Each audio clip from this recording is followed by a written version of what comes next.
YCP senior నేత మాజీ speaker Tammineni సీతారాంకు మరో ఎదురుదెబ్బ తగిలింది. నకిలీ పత్రాలతో భూ కబ్జాలు చేశారన్న ఆరోపణలు ఎదుర్కొంటున్న ఆయనతో పాటు కుటుంబ సభ్యులు ప్రస్తుతం అరెస్టు భయంతో పరారీలో ఉన్నారు.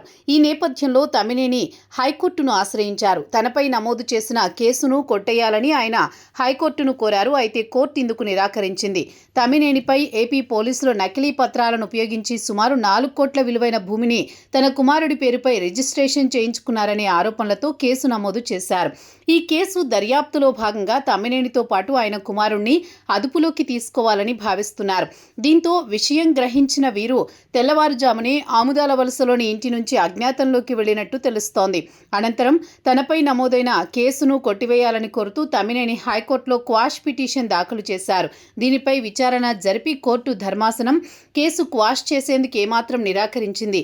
కేసు దర్యాప్తు ఇంకా ప్రాథమిక దశలో ఉందని హైకోర్టు తెలిపింది. కాబట్టి ఈ దశలో జోక్యం చేసుకునేందుకు ఆసక్తి చూపలేదు. అయితే తమ్మినేనికి మరో ఆప్షన్ మాత్రం ఇచ్చింది.